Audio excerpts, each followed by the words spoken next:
Praise lord. దేవుని నామానికి మహిమ కలుగును గాక. ప్రియమైన దేవుని బిడ్డలారా, ఈ ఉదయకాల సమయంలో ఈ అనుదిన వాగ్దాన కార్యక్రమం ద్వారా ఈ విధముగా మిమ్మల్ని కలుసుకున్నటకు దేవుడు నాకు అనుగ్రహించిన ఈ గొప్ప భాగ్యాన్ని బట్టి ముందుగా దేవాతి దేవునికి కృతజ్ఞతాస్తుతులు చెల్లించు ఉన్నాను. అదేవిధంగా ఈ అనుదిన వాగ్దాన కార్యక్రమాన్ని వీక్షించున్న ఆత్మీయులకు మీ అందరికీ ప్రభువైన యేసుక్రీస్తు నామంలో శుభాభివందనాలు తెలియజేస్తూ ఉన్నాను. ప్రియమైన దేవుని బిడ్డలారా, మీ అందరి కొరకు మేము ప్రార్థిస్తూ ఉన్నాం.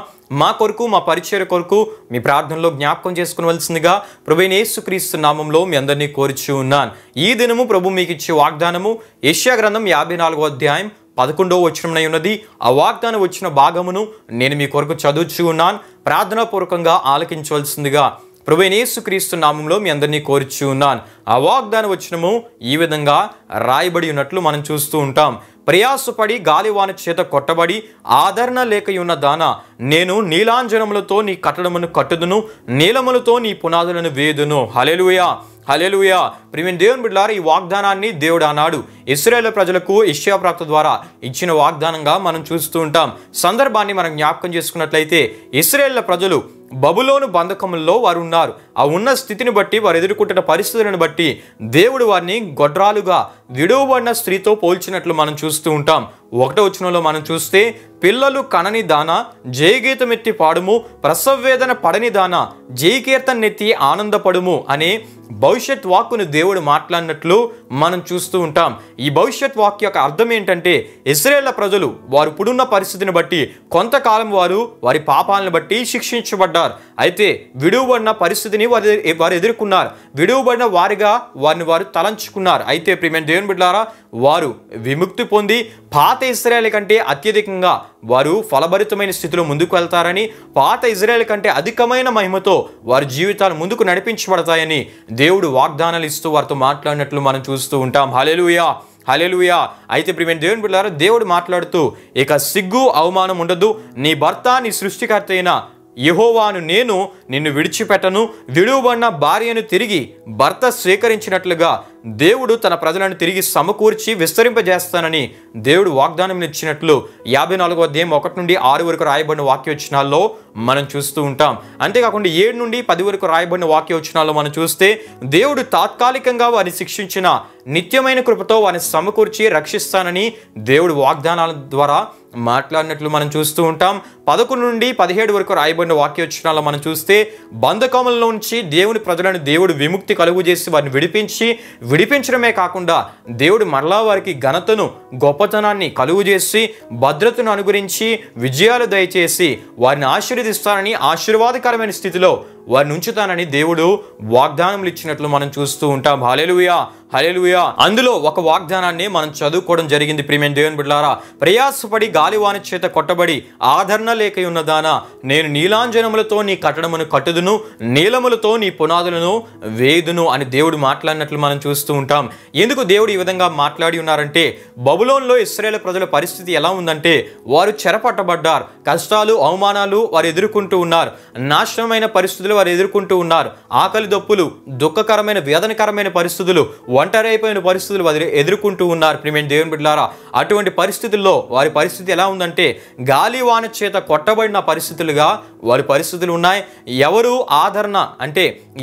ఆదరణ లేక ఒంటరి అయిపోయిన పరిస్థితిని వారు ఎదుర్కొంటూ ఉన్నారు. ప్రియమైన దేవుని బిడ్డలారా, అయితే దేవుడు మరలా వారి విషయమై తన మనస్సును పెద్దదిగా చేసుకొని అటువంటి పరిస్థితుల్లో ఉన్న వారితో దేవుడు మాట్లాడుతూ, నేను నీలాంజనములతో నీ కట్టడములను కట్టుదునని దేవుడు మాట్లాడినట్లు మనం చూస్తూ ఉంటాం. హల్లెలూయా, హల్లెలూయా.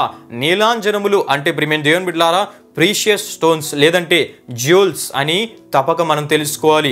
ఇవి ప్రకాశవంతమైనవి, ఇవి అరుదైనవి, అద్భుతమైన విలువైన రాళ్ళు. ప్రియమైన దేవుని బిడ్డలారా, దేవుడు అంటున్నాడు, నీ పునరుద్ధరణ సాధారణంగా ఉండక మహిమతో ఉంటుంది. యెరూషలేము పాడైపోయిన స్థితిలో ఉన్న నేను మరలా దాన్ని తిరిగి నిర్మించబోతున్నాను, అధికమైన మహిమతో మరలా మీ జీవితాలు నడిపించబడబోతున్నాయి అని దేవుడు మాట్లాడినట్లు మనం చూస్తూ ఉంటాం. హల్లెలూయా, హల్లెలూయా. నీలములతో నీ పునాదులను వేదునని దేవుడు మాట్లాడినట్లు మనం చూస్తూ ఉంటాం. నీలములు అంటే బలమైన, అందమైన రత్నాలు. ప్రియమైన దేవుని బిడ్డలారా, ఇవి స్థిరత్వానికి, పవిత్రతకు సూచనగా ఉన్నాయి. ప్రియమైన దేవుని బిడ్డలారా, పునాదులు నీలములతో వేయబడతాయని చెప్పడం యొక్క అర్థం ఏంటంటే, ప్రియమైన దేవుని బిడ్డలారా, మహిమతో మరలా తన దేశం నింపబడుతుందని దేవుడు మాట్లాడినట్లు మనం చూస్తూ ఉంటాం. ఆయన భద్రతను తిరిగి తన ప్రజలు అనుభవిస్తారని దేవుడు మాట్లాడినట్లు మనం చూస్తూ ఉంటాం. దేవుని నగరం, దేవుని ప్రజలు సాధారణ స్థితి నుండి దివ్యమైన మహిమ గల స్థితిలోనికి వారు ఎదుగుతారని దేవుడు వాగ్దాన రూపంలో మాట్లాడినట్లు మనం చూస్తూ ఉంటాం. హల్లెలూయా, హల్లెలూయా. ప్రియమైన దేవుని బిడ్డలారా, ఈ విధంగా జీవితంలోను అందమైనవిగా, స్థిరమైనవిగా, బలమైనవిగా తీర్చిదిద్దడం, మార్చివేయడం కేవలం బైబిల్లో ఉన్న దేవునికి మాత్రమే సాధ్యం. ప్రియమైన దేవుని బిడ్డలారా, కనుకనే దేవుని వాక్యంలో మనం చూస్తే సౌలు నుండి పారిపోతూ గుహల్లో దాక్కునే పరిస్థితి, ఒంటరిగా పారిపోయే పరిస్థితిలో ఉన్న దావీదు జీవితాన్ని ఇశ్రాయేలు సకల గోత్రాలకు దేవుడు రాజుగా చేసి తన రాజ్యమును తన సంతతికి స్థిరపరుస్తానని దేవుడు వాగ్దానం ఇచ్చి స్థిరపరిచినట్లు మనం చూస్తూ ఉంటాం. హల్లెలూయా, హల్లెలూయా. అంతేకాకుండా ప్రియమైన దేవుని బిడ్డలారా, ఎవరికి తెలియని స్థితి నుండి దేవుడు ఎస్తేరును రాణిగా చేసి తన ప్రజలను రక్షించే సాధనముగా ఎస్తేరును వాడుకున్నట్లు మనం చూస్తూ ఉంటాం. అంతేకాకుండా క్రైస్తవులను హింసించిన సౌలును దేవుని కృప ద్వారా దేవుడు రక్షించి సువార్తక స్థాపకునిగా సంఘపు పునాదులను నీలముల్లాంటి విలువైన రత్నముల్లాంటి విలువైన సత్యాలతో నిర్మించే వ్యక్తిగా దేవుడు అపోస్తలుడైన పౌలు గారి జీవితాన్ని మార్చివేసినట్లు మనం చూస్తూ ఉంటాం. హల్లెలూయా, హల్లెలూయా. ఈ విధంగా మార్చివేయడం, ఈ విధంగా స్థిరపరచడం, ఈ విధంగా అందమైన జీవితములుగా, విలువైన జీవితములుగా గణపరచడం, హెచ్చించడం కేవలము బైబిల్లో ఉన్న దేవునికి మాత్రమే సాధ్యం. ప్రియమైన దేవుని బిడ్డలారా, ఈ ఉదయకాల సమయంలో దేవుడి వాగ్దానం ద్వారా మాట్లాడుతూ ఉన్నాడు. ఆనాడు ఇశ్రాయేలు ప్రజలకు ఈ వాగ్దానాన్ని ఇచ్చి నీ భవిష్యత్తును, నీ జీవితాన్ని బలమైనదిగా, విలువైనదిగా, అందముగా తీర్చిదిద్దుతానని వాగ్దానం ఇచ్చిన దేవుడు ఈ వాగ్దానం వీక్షిస్తున్న నీతో కూడా మాట్లాడుతూ ఉన్నాడు. నీ జీవితాన్ని అత్యంత విలువైనదిగా, స్థిరమైనదిగా మార్చి నిన్ను ఆశీర్వదిస్తానని దేవుడు వాగ్దానం ఇస్తూ ఉన్నాడు. హల్లెలూయా, హల్లెలూయా. ఇది దేవునికి మాత్రమే సాధ్యం. ప్రియమైన దేవుని బిడ్డలారా, ఇది దేవుడు మాత్రమే చేయగలడు. ప్రియమైన దేవుని బిడ్డలారా, ఎందుకంటే దేవుడే స్థిరపరిచేవాడు, దేవుడే బలపరిచేవాడు, దేవుడే గణపరిచేవాడు, దేవుడే జీవితములను విలువైనవిగా, అందముగా, స్థిరముగా దీవించేవాడు దేవుడు ఒక్కడే. ప్రియమైన దేవుని బిడ్డలారా, హల్లెలూయా, హల్లెలూయా.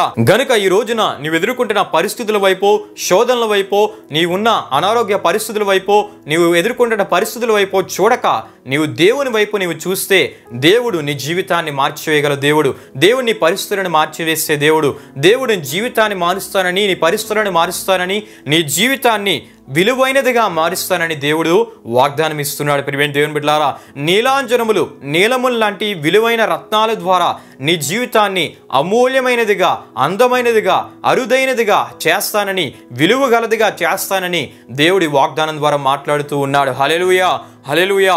వ్యక్తిగత జీవితాన్ని, ఆధ్యాత్మిక జీవితాన్ని, సామాజిక జీవితాన్ని, ఆ పునాదులను బలంగా, స్థిరంగా దేవుడు చేసి నీ జీవితాన్ని అనేకులకు ఆశీర్వాదకరంగా దేవుడు మార్చివేస్తానని దేవుడు ఈ వాగ్దానం ద్వారా మాట్లాడుతున్నాడు. గనుక ప్రియమైన దేవుని బిడ్డలారా, ఈ వాగ్దానపు మాటలను మీరు విశ్వసించి మీరు ప్రార్థించినట్లయితే, మీ సమస్యల వైపు చూడక దేవుని వైపు చూస్తూ మీరు నమ్మకంగా ముందుకు వెళ్ళగలిగినట్లయితే శ్రమలను దీవెనకరంగా మార్చి, శ్రమలను మేలుగా మార్చి, శ్రమలను ఆశీర్వాదకరంగా మార్చి నీ జీవితాన్ని విలువైనదిగా, స్థిరముగా, బలముగా తీర్చిదిద్దుతానని దేవుడు వాగ్దానం ఇస్తున్నాడు. గనుక ఈ వాగ్దానపు మాటలను విశ్వసించి నీవు ప్రార్థించినట్లయితే దేవుడి వాగ్దానాన్ని నీ పట్ల నెరవేర్చి తన మహిమ కొరకై నీ జీవితాన్ని వాడుకోగల సర్వశక్తి గల దేవుడు ప్రభువైన యేసుక్రీస్తు వారై ఉన్నారు. గనుక ఈ వాగ్దానపు మాటలను నేను ముగిస్తున్నాను. ఈ వాగ్దానపు మాటలను నీవు నమ్మి ప్రార్థించి ఈ వాగ్దాన దీవెనలను పొందుకోవాలని ప్రభు సేవకునిగా నేను కోరుచు ఈ మాటలు ముగిస్తున్నాను. ముగింపు ప్రార్థనతో ఈ కార్యక్రమాన్ని మనం ముగించుకుందాం, ప్రార్థన చేసుకుందాం.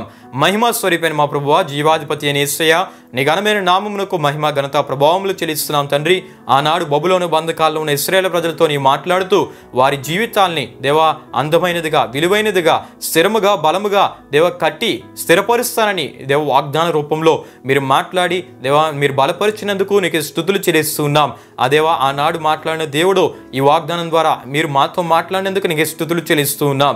దేవా మా జీవితాల్లో కూడా మేము ఎదుర్కొంటున్న పరిస్థితుల వైపు చూడక నీ వైపు చూస్తే ప్రతి పరిస్థితిని మాకు అనుకూలంగా మార్చి, ప్రతికూలతను మాకు అనుకూలంగా మార్చి, శ్రమను మాకు మేలుకరంగా, ఆశీర్వాదకరంగా మార్చి మా జీవితంలోని అనేకులకు దీవెనకరంగా, మేలుకరంగా, మా జీవితంలోని విలువైనవిగా, స్థిరమైనవిగా, బలమైనవిగా, మా ఆధ్యాత్మిక జీవితంలో బలమైనవిగా, స్థిరమైనవిగా చేస్తానని మీరు ఇచ్చిన వాగ్దాన మాటను బట్టి నీకే స్తుతులు చెల్లిస్తున్నాం ప్రభువా.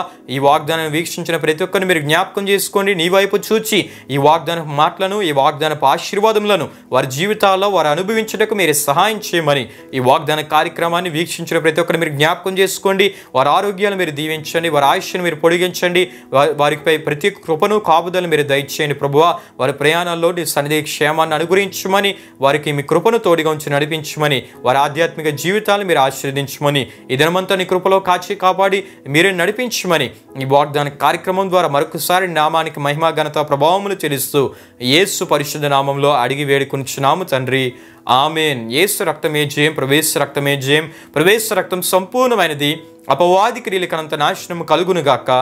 ఆమేన్. ప్రభు మిమ్మును మీ కుటుంబములను నూరంతలుగా ఆశీర్వదించునుగాక. ఆమేన్.